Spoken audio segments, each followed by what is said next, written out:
그 오병이어 기적이 끝이 나고 저녁에 예수님께서 그 백성들은 다 보내셨고, 그리고 제자들은 재촉해서 배를 태우고 또 그 갈릴리 호수를 건너가게 하셨습니다.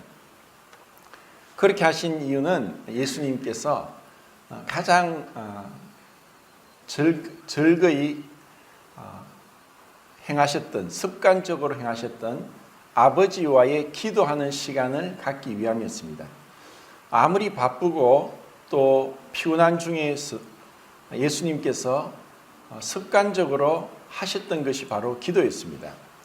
그래서 그러한 주님의 그 모습이 참된 그리스도인으로서 어떻게 행해야 될 것인지를 우리에게 가르쳐 줍니다. 그리고 지난 시간에 봤듯이 그 예수님께서 밤 4경쯤에, 그러니까 새벽 3시에서 6시 사이에 그 제자들이 있는 곳으로 이제 무리를 걸어가셨습니다. 그것은 이 마태복음에 보면은 예수님이 무리를 걸어가시고 또 그 제자들은 밤새도록 그 바람 때문에 그 원하던 곳으로 못 가고 그냥 그 갈릴리 호수에서 헤매고 있었습니다. 그 오병이어 기적이 일어났던 지역은 벳세다라고 그랬고, 그것은 이제 갈릴리 북서쪽이고, 그들이 가려는 곳은 이제 갈릴리 북동쪽에 있는 가버나움입니다. 근데 그곳으로 가지도 못하고 고생만 계속하고 있었습니다. 예수님은 그런 모든 것을 알고 계셨고 바다 위를 걸어가셨고, 그리고 그 배 위에 올라가셨을 때 제자들은 정말 너무나 놀랐습니다. 그리고 그 자리에서 다 엎드려서 진실로 하나님의 아들이다라고 고백을 합니다. 그러한 고백은 두려움에 의해서, 그리고 너무나 경이감에 의해서 그들은 본능적으로 그렇게 엎드렸던 것을 우리는 생각할 수 있습니다. 이전에 예수님은 기적을 행했지만 사실 우리의 그 감각이 무뎌져 있고, 죄로 인해서 우리의 지각이 흐려져 있고, 그리고 우리의 그 생각과 판단이 흐리멍텅한 가운데 있으니까 예수님께서 그렇게 말씀하시고 기적을 행하시고 하더라도 감동을 못 받고, 그리고 그러한 것에 대해서 경외감으로 그분 앞에 엎드리지 못했지만, 정작 그들의 생각의 기준에서 이전에 했던, 그리고 오병이의 기적도 그들은 가히 상상도 못할 일을 주님이 행하셨음에도 불구하고 그들이 예수님에 대해서 그렇게 경외감을 갖지 못했습니다. 저는 이제 주로 밥을 먹는 사람이지 밥을 하는 사람이 아닙니다. 그러니까 먹는 쪽에서는 이 식사를 준비하는 게 얼마나 시간이 많이 걸리고 어려운지 모릅니다. 사실 그 눈에 보이는 부엌에서 자매님들이 식사 준비를 하는 것보다 먼저는 시장에 가서 장을 보는 게 더 큰 일입니다. 그래서 여기저기 가서 장을 보고 물건을 고르고, 그리고 이제 식사 준비하는데 적어도 2-3시간은 해야지 짧은 시간 한 끼 식사를 하는 그 식사 준비를 합니다. 그런데 지금 남자만 5,000명이고 그 모인 군중이 2만 명이나 되는 그 많은 군중들을 순식간에 눈 깜짝할 사이에 그들이 실컷 배불리 먹었다 했습니다. 배불리 원하는 대로 주셨다고 했습니다. 원하는 대로 주시고 남은 것만 12바구니였습니다. 그런 기적 같은 일, 그것은 새로운 창조, 그러니까 없던 물질을 창조했고, 또 그런 밀이나 생선을 그렇게 창조하셨을 뿐 아니라 그것을 요리해서 먹을 수 있기까지 했던, 시간을 초월하시고 또 무에서 유를 창조하시는 하나님만의 능력을 보여주셨음에도 불구하고 그들은 감동받지 사실 못했습니다. 그런데 그 무리를 걸어오신 것에 있어서는 그들은 감동받았습니다. 그것은 어떤 그 차이를 만약 어느 게 더 어렵냐 할 때 둘 다 어려운 거예요. 오병이의 기적도 인간으로서는 불가능한 겁니다. 그리고 어떤 인간도 물 위를 걷는 것은 불가능한 것입니다. 근데 이것을 우리가 보는 관점은 다르다는 것입니다. 근데 이제 예수님께서 이제 그 배에 올라가셔서 순식간에 가버나움에 갔다라고 해서 이제 곧이라는 단어를 쓰는데, 이것을 어떤 분들은 순식간에 그 배가 눈 깜짝할 사이에 그 갈릴리 그 바다를 지나서 북서쪽 가버나움으로 갔다라고 하는데, 그것은 표현상 그런지 실제로 주님이 타셔서 그 배가 순식간에 마치 공간 이동하듯이 그렇게 했는지는 모르겠지만 하여튼 놀라운 기적이 일어났습니다. 그런데 그 다음날 그 배불리 먹었던 군중들이 분명히 그들은 봤습니다. 예수님은 배를 타지 않고 제자들만 배를 탔다는 것, 그리고 다 둘러보았지만 예수님은 찾을 수 없었다는 것, 분명히 그곳에 계셔야 되는데 예수님이 계시지 않다는 것. 그래서 그들은 이것저것 수소문하면서 또 배를 타고 가버나움으로 갔습니다.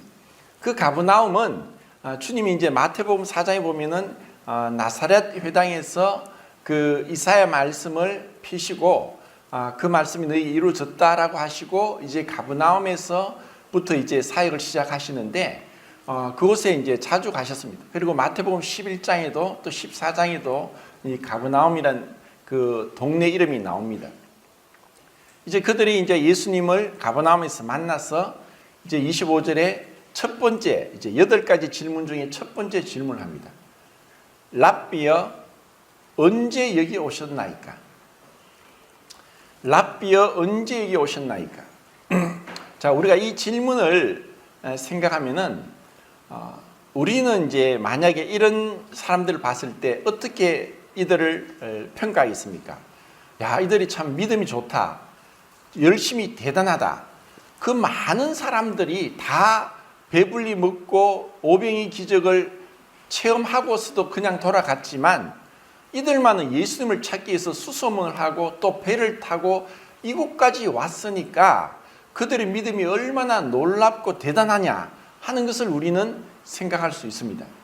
그리고 우리는 또 이런 사람들을 만약에 교회에서 본다면은 정말 하나님이 인도하셨다, 또 이 정도의 열심이 있다면은 정말 믿음을 갖고 또 하나님을 잘 믿을 수 있지 않겠는가라고 좋게 평가할 것입니다.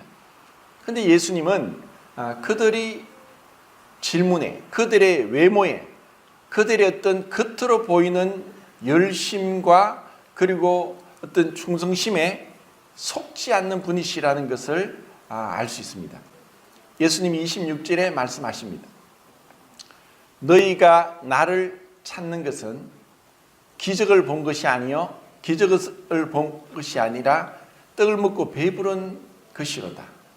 썩는 양식을 위하여 일하지 말고 영생하도록 있는 양식을 위하여 일하라. 이 양식은 내 아버지께서 내가 너에게 주리니 인자는 아버지께서 인치신 자니라 라는 말씀을 하십니다. 그래서 오늘 제목을 너희가 나를 찾는 것은 이라는 제목으로 한번 이 말씀을 생각해 보겠습니다. 예수님은 이들에게 그들의 마음의 중심을 알고 계셨습니다. 너희들 왜 나를 그렇게 찾아왔느냐? 예수님이 그들의 마음을 다 꿰뚫어 보고 계신다는 것이죠. 너희들이 나를 찾는 것은 떡을 먹고 배부른 까닭이다. 자, 떡을 먹고 배부르다는 그 말은 단순히 그냥 한 끼 식사를 공짜로 은혜로 그저 때웠다는 의미가 아니라 이 말씀의 그 깊은 의미는 그들이 예수님을 마치 이제 왕으로 모신다든지 아니면은 그들에게 현실적으로 어떤 유익을 주고 도움이 된다고 하는 그러한 대상으로 그들이 생각하고 있다는 것입니다. 오늘날 많은 사람들이 교회를 나가고 있는데 마치 예수님의 12 제자 중에 한 사람이 마귀였듯이 오늘날 교회 안에도 많은 가라지가 있다는 것을 우리는 인정하지 않을 수 없습니다. 예수님께서도 씨 뿌리는 비유에서 말씀하셨습니다. 밤에 원수가, 마귀가 가라지를 몰래 뿌리고 갔다. 마귀도 교회 안에서 역사하고, 그리고 하나님이 그것을 알고 계시고, 또 제자들이 가라지를 뽑을까 했을 때 놔둬라, 추수 때까지 놔둬라, 가라지를 뽑다가 알고까지 다친다고 하셨습니다. 우리는 정말 주의 깊게 복음을 전하고 상태를 진단하고, 그리고 기다리고, 또 그들의 구원 간증을 듣고, 또 상담을 하고, 그러면서 침례를 주고 형제 자매로 영접을 합니다. 이렇게 함에도 우리는 주님 앞에서 기도하고 기다리고 분별하고 함에도 불구하고 가라지가 있었다는 것을 인정하게 됩니다.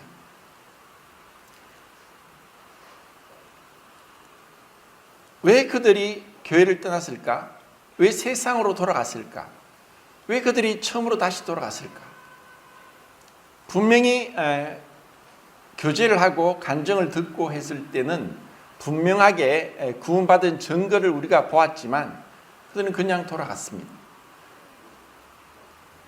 지금 교회를 떠나고 또 아니면 다른 교회를 다니면서 신앙생활을 한다는 것은 어떻게 보면은 감사할 일입니다. 왜냐하면 우리가 그들을 잘 돌보고 섬기지 못했기 때문에 우리보다 더 좋은 조건과 더 좋은 가르침으로 그들이 교회 생활을 하고 있기 때문에 그것은 그들을 탓하는 것도 아니고 오히려 주님께 감사하고 기뻐할 일입니다. 그렇지만 그들이 세상 가운데 다시 돌아가서 세상 사람과 다를 바 없이 살아가고 있다는 것은 우리로 하여금 다시 한번 주님 앞에서 어떻게 좀 더 영의주도하게 기도하고 분별해야 되는가를 우리에게 이제 상기시켜 줍니다. 그러면 우리가 예수님께서 이들의 외모에 속지 않고 너희가 나를 찾는 것은 이라는 대답을 하신 것처럼 우리도 어떤 부분에서는 어느 정도 그런 헤아림도 필요하다고 생각합니다. 그리고 이것은 우리 각자에게 있어서도 그러한 질문이 필요하다고 생각합니다. 요한복음 1장에 보면은 세례 요한이 예수님을 보고 두 번을 외칩니다. 한 번은 보라 세상 죄를 지고 가는 하나님의 어린 양이로다. 29절인가 그리고 35절에는 또 보라 하나님의 어린 양이로다.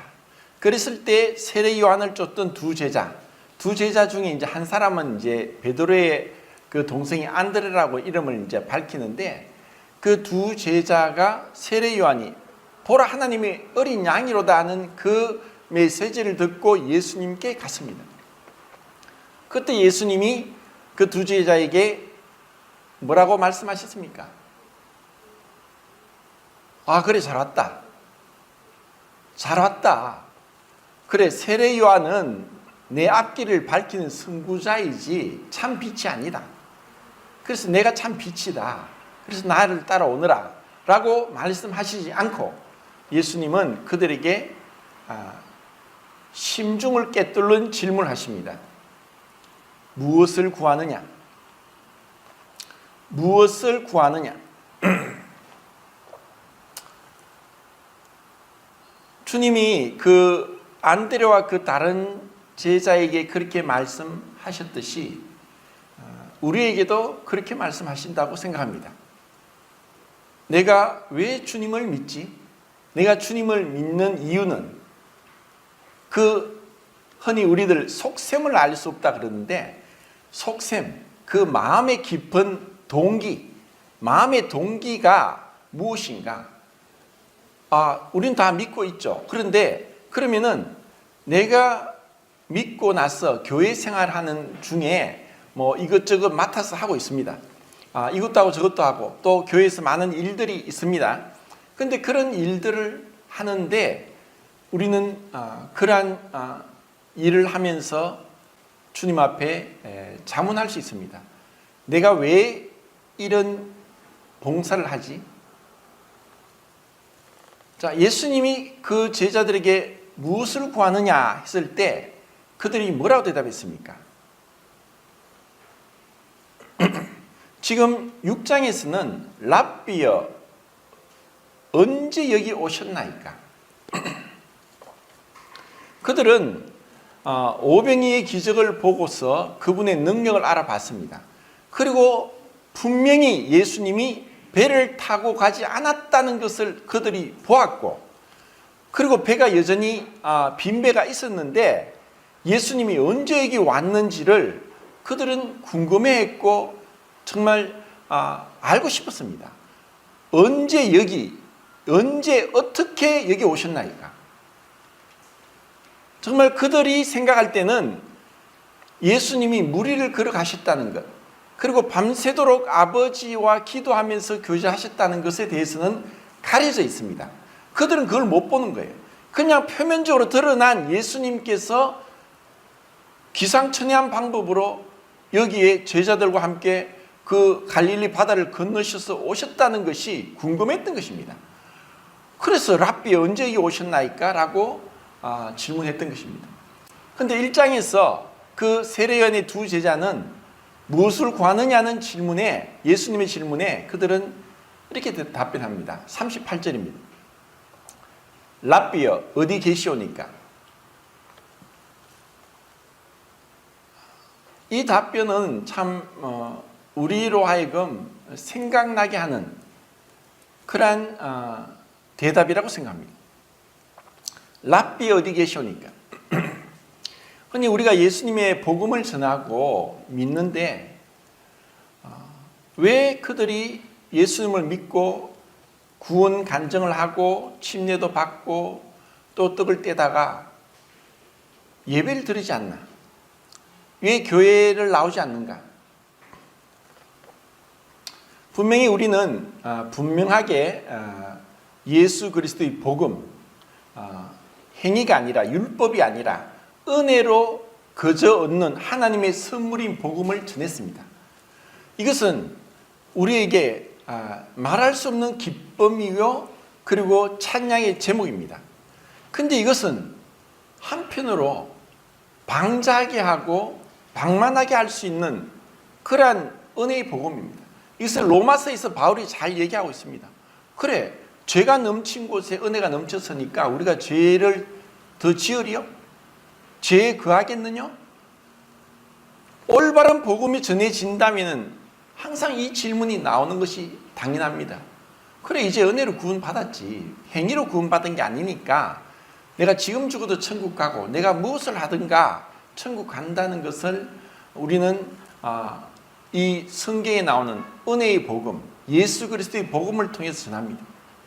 그런데 그들에게는 그 예수님의 은혜의 복음에 믿음으로 화답했고 기뻐했고 찬양했고 예배를 드렸지만 그들 마음 중심에 정말 그 세례 요한의 제자들이 아직도 아무것도 모르면서도 그들 중심에 랍비 어디 계십니까? 그들이 그렇게 대답했던 것 같은 대답을 우리가 하느냐 하는 것입니다. 단순히 예수님이 주시는 그 선물만 받고 그분과 교제하는 것을 소홀히 하고 중요시하지 않게 될 수 있다는 것입니다. 구약시대 때 이것을 상징적으로 표현했습니다. 그들은 하나님의 구원하시는 손을, 구원하시는 팔을 구했습니다. 그런데 정말 그들이 구해야 될 것은 하나님의 얼굴을 구하지 않았다는 것입니다. 분명히 우리는 많은 연약함이 있고 부족함이 있고 문제가 있고 갈등이 있고 고난을 받고 그런 가운데 있습니다. 그래서 우리는 이런 어려움을 도와줄 구원자, 우리를 지키고 보호하고 건져줄 구세주가 필요한 것입니다. 그리고 예수님을 믿고 나서는, 그러고 나서는 예수님과의 교제를 소홀히 합니다. 자, 지금 예수님께서 오신 곳이 가버나움입니다. 가버나움은 제가 그전에 말씀드렸듯이 마태복음 4장부터 그 예수님의 사역이 시작된 나훔의 고향이란 뜻인데 선지자의 고향이다 이란 뜻으로도 볼 수 있습니다. 그곳에서 주님은 사역을 시작하셨습니다. 그리고 또 다시 자주 그렇게 갈릴리로 가시고 그 북서쪽에 있는 가버나움과 고라신과 벳세다 쪽에서 사역을 하셨습니다. 그리고 그분은 많은 기적을 행하셨습니다. 근데 마태복음 11장에 보면은 16절부터 24절까지 이제 예수님께서 그 고라신과 벳세다와 가버나움에 대한 책망의 말씀이 나옵니다. 화 있을진저 고라신과 벳세다야, 너희에게 행한 기적을 두로와 시돈에 행하였다면 그들이 벌써 회개하였으리라. 예수님은 그 고라신과 벳세다와 가버나움에서 많은 기적을 행했지만 그들이 예수님의 기적을 보고서도 회개하지 않았다는 것입니다. 가버나움을 두고서는 네가 하늘에까지 높아지겠느냐, 엄부에까지 낮아지리라. 심판날에 소돔과 고모라가 오히려 너보다 더 견디기 쉬울 것이다 라는 무서운 말씀을 하십니다. 그럼 우리는 생각하기를, 아니 어떻게 예수님께서 가장 많은 기적을 행한 그 마을에서 회개하지 않고 믿지 않았는가? 오히려 심판날에 불과 유황불로 심판받았던 소돔과 고모라가 가버나움보다, 고라신과 벳세다보다 더 많은 은혜를 입고 심판을 덜 받는다고 하는 것은 우리에게 충격이란 것입니다. 하나님은 역사의 주인공이시고 그리고 모든 것을 다 알고 계십니다. 우리는 생각하기를, 저는 그런 많은 질문들, 의문들, 그런 것들이 있었는데 왜 주님, 우리가 같은 한민족인데 북한은 저렇게 굶주리고 여행의 자유도, 신앙의 자유도, 언어의 자유도, 언론의 자유도 없이 저렇게 고생을 하고 굶어 죽어가고 있습니까? 이러한 질문들이 있었고 또 기도를 하지만 왜 주님이 그렇게 하셨는지 정말 의아해했고, 그리고 기도를 통해서 주님 정말 북한에도 자유를 주십시오. 신앙의 자유를 주십시오. 그리고 그곳에 복음을 전할 수 있도록 해 주십시오. 이런 기도를 하면서 얼마 전에 그 북한에서 탈북하신 분이 지금 1907년 교회라는 교회를 세우고 목회를 하는데 그분의 간증을 들었습니다.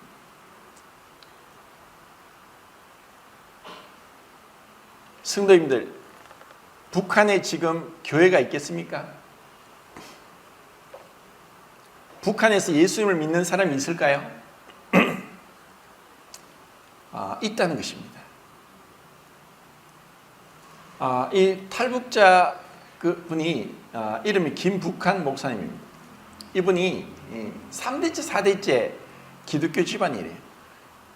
그리고 북한이 공산화되면서 할아버지 아버지가 다 그 종교 기독교 복음을 전한다는 이유로 그 탄광에 끌려가서 결국 순교당하다시피 그렇게 죽었고, 자기도 어릴 때 그 가족들이 예배드리는 어린 나이에 4-5살 나이에 밖에서 망을 보고 했던 그런 일들, 그리고 할머니를 통해서 성경 이야기를 듣고 창세기 얘기를 들었던 이러한 것을 떠올리기도 합니다. 그런데 이분이 기근이 오면서 90년대, 97년도, 8년도인가 6년도부터 그렇게 기근이 왔죠. 그때 기근으로 300만 명이 아사에서 죽었다고 우리는 알고 있습니다. 근데 누님이 3분이 있었는데 2분의 누님이 굶어서 죽었습니다. 자기는 굶어 죽지 않으려고 탈북했답니다. 그리고 탈북해서 중국에서 중국인들이 김일성, 김정일을 함부로 이야기하고 욕을 하는 걸 듣고 그 자리에서 자기 말로는 눈이 뒤집어졌답니다. 눈이 뒤집어져서 그들과 엄청 싸웠대요.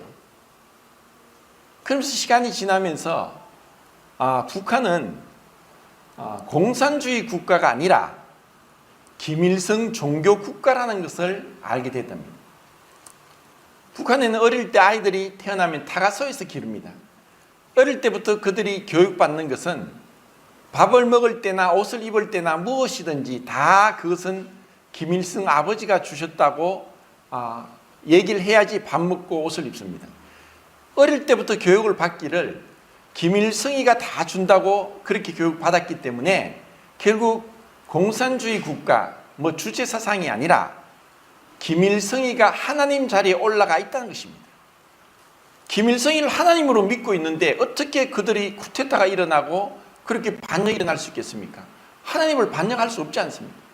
그런데 그렇게 인간을 신격화하면서 믿으면서 김일성이가 다 먹을 것을 주고 또 입을 것을 주고 한다고 하니까 하나님께서 북한의 농사를 계속 망치게 합니다. 아무리 비가 많이 오고 햇빛이 많이 쬐고 하더라도 추수할 때는 완전히 비가 오든지 가물어지든지 그런 자연재해가 계속 일어나면서 그들이 굶어 죽게 된 것입니다. 하나님은 하나님의 자리까지 올라와서 있는 그 김일성이가 모든 것을 준다고 하는 것에 대해 철저히 무너뜨리셨다는 것을 얘기를 하더라고요. 그리고 많은 탈북자들이 나와서 그들이 중국의 지하교회, 중국도 공산국가니까 겉으로 드러난 교회는 이미 정부에 의해서 조종되는 껍데기만 기독교 교회고 진짜 교회는 지하교회고 그리고 우리나라와 전 세계에서 그리스도인들이 그 중국에서 북한 탈북자들에게 복음을 전하고 하는 일을 정말 목숨 내 걸고 합니다. 근데 그곳에서 성경을 읽고 하나님을 만나게 되니까 그들이 또다시 북한에 들어간 거예요. 잡히면 죽습니다. 잡히면 죽는 줄 알고서도 북한에서 굶어 죽는 그 북한 주민들에 대한 동정보다는 그들이 복음을 모르기 때문에 이 복음을 전해야 된다는 소명으로 사명감으로 그들이 다시 북한에서 복음을 전합니다. 그런데 놀라운 일이 난답니다. 그들이 아프면은 우리처럼 병원에 가고 또 작은 병원에 안 되면 큰 병원에 가고 여러 가지 검사도 하고 그리고 거기에 대한 치료도 하고 수술도 하고 또 좋은 약도 우리가 먹고 또 약이 없으면 수입까지 해서 직구까지 해서 그렇게 약도 먹고 또 좋은 영양제도 먹고 이렇게 우리는 부족함이 없이 그리고 세계적으로도 우리의 병원이 어떤 의술이 손꼽힐 정도로 어떤 부분에 있어서는 세계 1위고 그 정도로 뛰어난 그리고 병원도 시설이 현대적으로 정말 놀랍도록 그렇게 지어져서 정말 우리는 아쉬움 없이 병원을 통해서 우리는 계속 건강을 유지할 수 있습니다. 근데 북한에는 아프더라도 병원이 없습니다. 병원에 가도 우리처럼 이런 좋은 MRI나 CT나 엑스레이조차도 없습니다. 우리처럼 어디에나 가도 동네에서 보이는 약국이 없습니다. 그들은 아프면은 아픈 대로 그냥 견뎌야 되는 거예요. 그런데 예수님을 믿은 사람들이 아프면은 누군가 친척이 동네 사람이 아프면은 와서 그냥 말도 하지 않고 속으로 중얼중얼 거린대. 그러면 좀 있으면 좀 낫고. 그래서 신기해서 도대체 무슨 일이냐? 어떻게 해서 내가 그렇게 아프던 것이 이제 갑자기 통증도 없어지고 이렇게 나았느냐? 좋은 약이 있다. 그 약은 예수님이다. 예수님 이름으로 기도하면 병이 낫는다.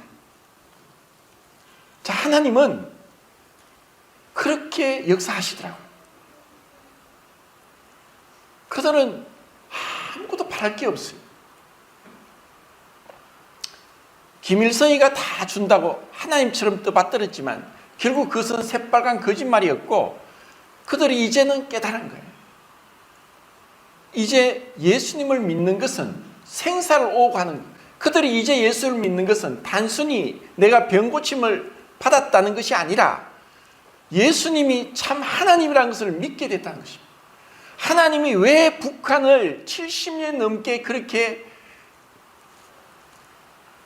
갇혀있게 하고 통제하고 외부의 그 모든 관계가 끊어지면서 그렇게 하셨는가? 정말 하나님이 하나님 되심을 증가하기 위해서 그렇게 하시고 있다는 것입니다. 그래서 제가 그것을 들으면서 참 내가 알고 있는 성경 지식, 내가 행한 이런 많은 것들이 때로는 정말 그 북한에 있는 주민들의 믿음보다 더 못할 수 있다는 생각을 하게 됩니다. 우리가 참 그 하나님의 능력, 그분은 전능하신 분이다. 모든 것을 하실 수 있는 분이다. 그런데 때로는 우리는 환경을 보는 거예요. 베드로가 물 위를 걸어갔지만 유일하게 사람으로서 예수님 제외하고는 유일하게 물 위를 걸어갔습니다. 그런데 그가 걸어가다가 물을 보니까 생각을 했습니다. 내가 지금 뭘 하고 있지?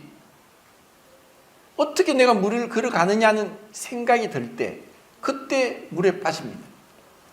그리고 예수님이 베드로에게 요구한 것은 다른 게 아니었습니다. 믿음이 적은 자여, 왜 의심하였느냐? 우리가 예수님을 믿는 것은 예수님의 전능하심, 하나님 되심, 그리고 그분의 사랑과 자비, 가장 온유하신 분, 그러한 분을 우리가 믿는 것입니다. 그런데 우리가 우리의 경험으로, 내 믿음이 없으므로, 믿음이 적음으로 인해서 그분이 있는 자체로 믿지 못한다는 것입니다. 주님이 참으로 원하시는 것은 그 세례요한의 두 제자들이 랍비 어디 계십니까? 정말 주님이 원하는 것은 우리가 어떤 여러 가지 일들을 할 수 있어요. 그런데 그 모든 것들은 성경에서 은사라고 얘기합니다. 지식의 은사, 지혜의 은사, 가르치는 은사, 권면의 은사, 그리고 다스리는 은사, 섬기는 은사, 여러 가지 모든 것들은 하나로 은사라는 것은, 성령의 은사는 마치 구약 시대에 성령께서도 오셔서 사사들에게 역사하셔서 그 사사들, 우리와 똑같은 평범한 사람들에게 성령으로 충만하게 해서 그들이 이방 민족을 무찌르고 그들이 압제에서 벗어나고 평화를, 태평시대를 누릴 수 있도록 하신 것은 성령의 은사였습니다. 그렇지만 그들이 그런 성령의 은사를 받았지만 그들이 내적으로 변화된 것은 아닙니다. 가장 힘이 셌던 삼손 같은 경우도 성령의 충만함을 입고 뱃속에서부터 충만함을 입고 나시린으로서 그렇게 큰 힘을 발휘하고 살았지만 그의 내적인 인격적인 부분에까지 변화되지 않았다는 것입니다. 이것은 우리가 주님을 위해 봉사하는 많은 봉사들이 실제로 교회의 덕을 세우고 교회를 세우기 위한 것이고, 그리고 교회가 더욱더 충만하게 발전하기 위해서 그렇게 우리 각자에게 주인 은사입니다. 그런데 주님이 정말 원하시는 것은 주님과 함께 그분의 능력이 나타나는 생명의 통로가 되기 위해서 내 안에 사망이 역사해야 된다는 것입니다. 제가 지난 몇 주 전에도 오병이어 기적에 대해서 교제를 하면서 제목을 작은 것의 축복이라고 교제를 했습니다. 그 오병이어 기적이 일어난 것은 한 이름 모를 어린 아이의 식사 한 끼로 기적이 일어난 거예요. 우리는 어린아이를 무시합니다. 어린아이를 무시하듯이 보잘것 없고 능력도 없고 볼품 없고 내세울 것이 없는 사람들은 무시하고 무시당합니다. 그런데 주님은 주님의 방법은 다르다는 거예요. 세상에 지혜 있는 자의 지혜를 멸하시기 위해서 세상에 어리석고 미련한 자를 택하셨다. 그 아시아의 7 교회가 다 부유하고 훌륭했지만 빌라델비아의 교회는 네가 작은 것에 충성하였고 내 이름을 나를 배반하지 않고 내 이름 충성되이 섬겼기 때문에 그들을 칭찬했던 것처럼 작은 것이라고 보잘것없는 것이 아닙니다. 우리는 교회 안에서도 세상적인 기준으로서 자꾸 평가할 때가 많습니다. 세상에서 돈이 많고 세상에서 지식이 많고 세상에 명예와 권력이 있다고 해서 교회에서 인정받고 어떤 직분을 차지하고 장로 일을 하고 한다면 그것은 교회가 타락하는 세속화되는 지름길입니다. 우리나라에 복음이 처음 들어왔을 때 여전히 양반 쌍놈이 있었지만 어느 교회, 충청도 어느 교회는 그 집안에 머슴으로 있던 사람이 먼저 믿고 나서 교회에서 장로가 됐습니다. 그리고 그 머슴이 변화된 것을 통해서 그 집 주인 양반이 교회에 가서는 그 머슴한테 장로님 하고 고개를 숙였고, 집에 돌아와서는 그 머슴이 그 주인에게 주인님 하고 섬겼다는, 그리고 그런 교회가 지금도 이게 관광 명소가 되어 있는 그런 것을 볼 때 참 그 당시에 참 순수했습니다.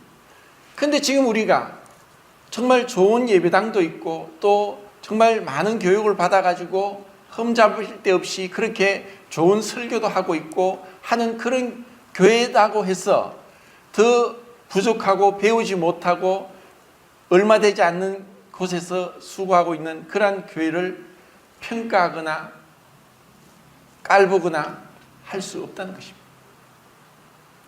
주님은 숨겨진 것이 드러나지 않을 것이 없고 감추어진 것이 나타나지 않을 것이 없다.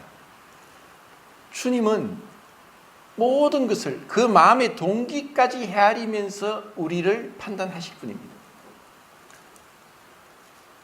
우리는 주님 앞에 아무리 그러한 주님으로부터 받은 것이라고 생각하고 또 감동을 받고 또 그것이 좋은 가르침이라고 할지라도 그것이 우리를 겸손하게 하지 못한다면 그것을 무섭도록 경계해야 된다고 시두관 행제님이 얘기를 합니다.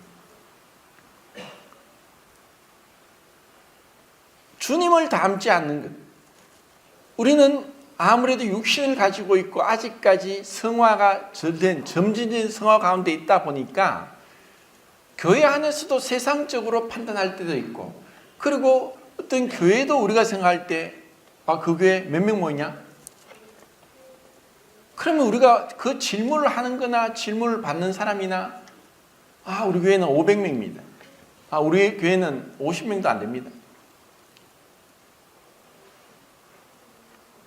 그 교회는 주님의 교회고 주님이 피로 값주고 사신 교회고 그 수가 얼마가 되든 그것이 중요한 것이 아니라 정말 그 성도를 존귀하게 여기고, 그리고 비록 작은 것이지만 내가 주님의 이름을 배반치 않고 충성될 때에 비로소 빌라델비아 교회처럼 칭찬을 받는 거예요. 주님, 우리가 마치 큰일 하고 사람들 보기에 자랑할 만하고 내세울 만하고 떳떳하게 내세울 그러한 것들로 인해서 내 마음이 높아져 있고 내가 주님의 일을 한다고 생각한다면은 우리는 더 겸손해져야 되고 더 낮아져야 됩니다. 우리가 가지고 있는 지식이, 우리가 하고 있는 봉사가, 내가 하고 있는 헌신이, 그것이 정말 주님이 보실 때 칭찬하지 않는다면은 그것은 쓰레기가 될 수 있습니다.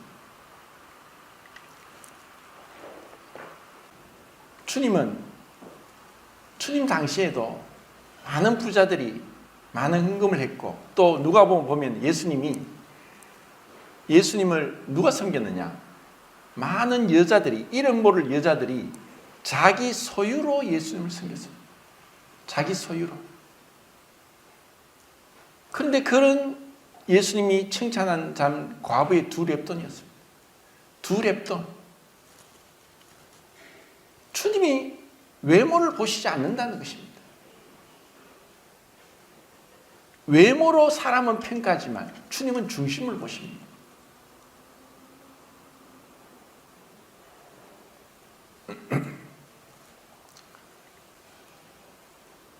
가브나움이 그렇게 많은 주님의 기적을 행했음에도 불구하고 그들이 회개하지 않았다는 것, 우리는 이해가 되지 않습니다.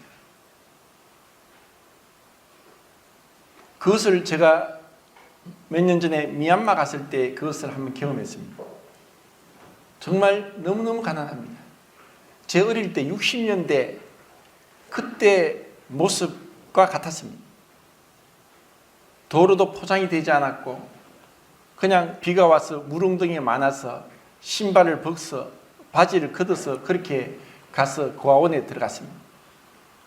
근데 그 고아원에 아이들이 눈이 정말 초롱초롱하면서 옷도 흐름한 옷을 입고 있는데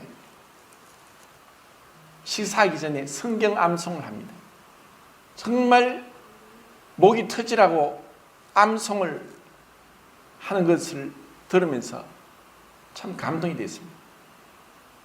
분명히 그들이 그 고아원을 운영하는 분들이 시키고 그렇게 암송을 하지 않으면 밥을 주지 않기 때문에 그렇게 할 수도 있겠지만, 기계적으로 그렇게 할 수도 있겠지만, 그런 가운데 그들이 정말 주님에 대한 믿음으로 지금 우리 땅에, 이 땅에 부족함이 없이 정말 한 명, 두 명 태어난 아이들을 금이야 오기야 하면서 기르면서 그들이 원하는 거 다 사주고 부족한 것이 없고, 그런 아이들이 지식도 많고 배운 것도 많고 또 호강하고 그리고 사랑도 듬뿍 받고 있지만 복음을 거절하고 주님을 믿기를 원치 않고 그렇게 복음을 대적하는 것과 비교할 때 우리 인간에게는 이 축복이 정말 축복일까요? 처음 제가 개척하고 나서 그 형제님들이 하나같이 직업이 변변치 않았어요. 그냥 길거리에서 그냥 물건 내놓고 팔기도 하고 뭐 이것저것 하는데 늘 기도 제목이 주님, 우리 형제님들 제발 좀 먹고 살게 해주십시오. 그 기도를 끊이지 않고 있습니다. 시간이 지나니까 그래도 먹고 살더라고요. 근데 그 먹고 살만 하니까 마음이 나태해지는 거예요.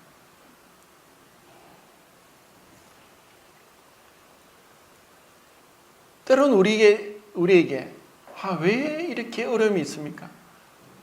좀 이런 어려움은 주님 좀 거두하시면 안 됩니까? 주님, 제가 남들처럼 저런 좀 더 큰 집에서 좀 더 좋은 차를 타고 또 돈에 좀 어려움을 겪지 않고 좀 하면 좋지 않겠습니까?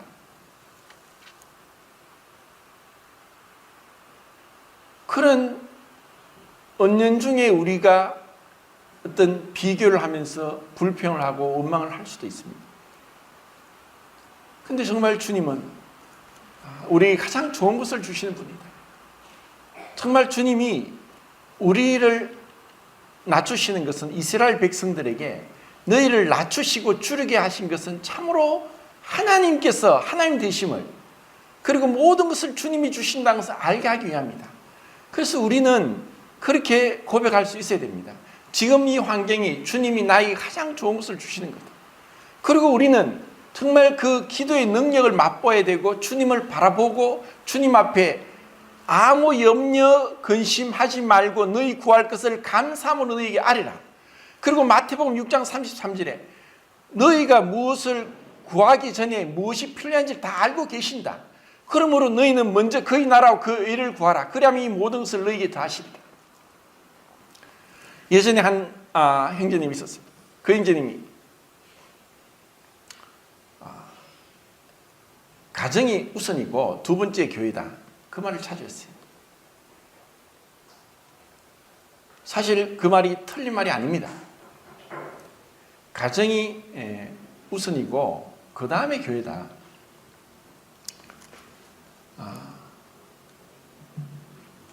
근데 참 아쉽게도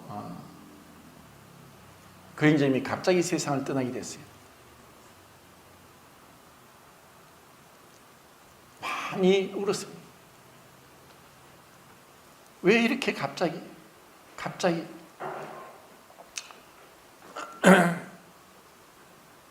주님이 부르셨습니까? 분명히 주님이 하시는 일에 있어서는 다 이유도 있고 또 합당하게 합력하여 선을 이룬다는 것을 알고 있습니다.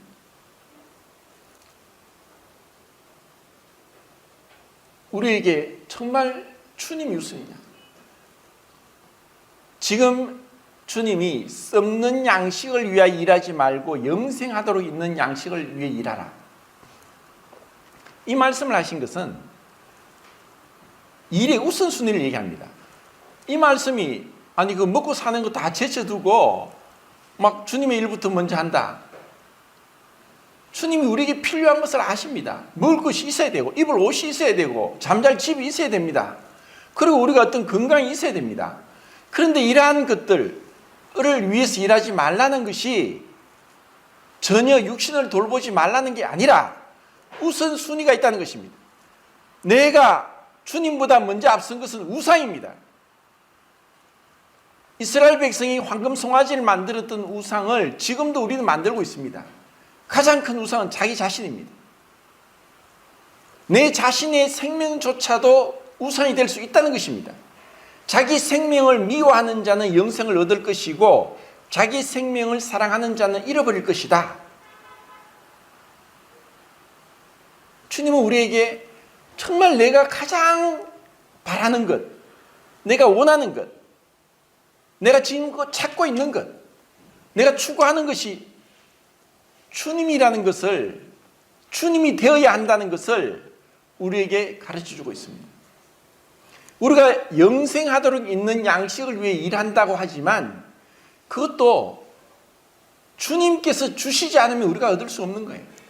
주님이 우리에게 봉사하고 헌신할 수 있는 능력을 주시고 주님이 우리에게 믿음을 주시고 주님이 우리에게 여러 가지 그런 여건들을 조성해 주시기 때문에 가능한 것이지 그러한 것들을 통해서 우리가 교만해지고 높아지고 남들과 비교하면서 그렇게 한다는 것은 아니라는 것입니다. 우리 마음 중심에 주님, 제가 이 표현을 자주 합니다. 머리카락이 알게 모르게 자라갑니다. 손톱 발톱이 무의식 중에도 어느새 자라있듯이 우리에게 끊임없이 자라는 것은 교만이라는 것. 그리고 이것을 저 자신도 그렇게 설교를 하지만 저도 은연중에 제 마음은 그렇지 않지만 오늘도 저희 집사람이 당신이 그렇게 하면 교만하게 보일 수 있다고. 난 그렇게 생각한 적 없고 나도 전혀 그러지 않았는데 남들은 그런 걸 통해서 제 어떤 모습을 통해서 겸손하지 못하고 교만하게 보일 수도 있다고 생각이 드는 거예요. 그런데 우리가 누군가를 함부로 그렇게 참 교만하다고 하는 것보다 더 교만한 것이 없다고 생각합니다. 자기가 겸손하다고 생각하는 것보다 더 교만한 것이 없듯이 남들을 향해서 당신이 그냥 교만하다고 말할 수 있는 사람은 없습니다. 근데 사도 바울은 모든 성도 중에 지극히 작은 자보다 더 작은 나라고 자기를 표시한 것이 어떻게 보면은 거짓말 같고 모순 같아 보입니다. 한편에서는 바울이 그랬습니다. 내가 여러 사도들보다 더 많은 계시를 받고 더 많은 헌신을 했다고 자기를 그렇게 칭하고 있지만 한편에서는 나는 모든 성도 중에 지극히 작은 것보다 더 작은 자다. 자, 이것을 우리가 어떻게 구분해야 되냐? 그가 지식에 있어서 계시에 있어서 헌신에 있어서는 타의 추종을 불허할 정도로 헌신적이었고 가장 앞선 사람이었습니다. 그런데 그것은 은사라는 것입니다. 은사는 주님이 주셔서 잠시 맡겨주신 것이라는 겁니다. 문제는 내 자신, 내 인격적인, 내 도덕적인 성령의 열매라는 것입니다. 주님이 주셔야 자라는 거예요. 주님이 주지 않으면 자랄 수 없어요. 우리는 물을 주고 씨를 뿌리고 그런 일을 할 수 있어요.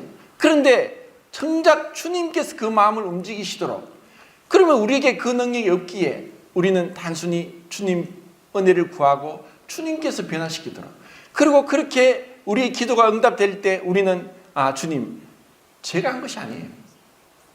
기도를 통해서 주님이 하신 겁니다. 주님의 이름으로 아버지께 영광을 돌리는 것입니다. 그래서 우리는 매사에 정말 나는 죽고 그리스도만, 나는 쇠하고 그분이 흥하야 된다.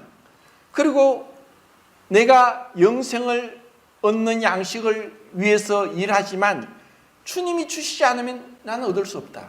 그리고 이것을 다른 사람에게 주기 위해서 수고하지만 주님이 그에게 믿을 수 있는 마음을 주시고 그리고 그 눈을 뜨게 하시고 그 마음을 열어서 믿게 하지 않으면 우리는 아무것도 할 수 없다는 것을 깨닫는 것입니다. 너희가 나를 찾는 이유, 나를 찾는 속생, 너희가 나에게 온 이유, 너희가 내 이름으로 봉사하고 하는 그 근본적인 마음의 동기, 그것이 무엇이냐? 이런 질문으로 주님 앞에서 어디 계십니까? 하고 주님과 동행하는 복된 삶이 되길 바랍니다.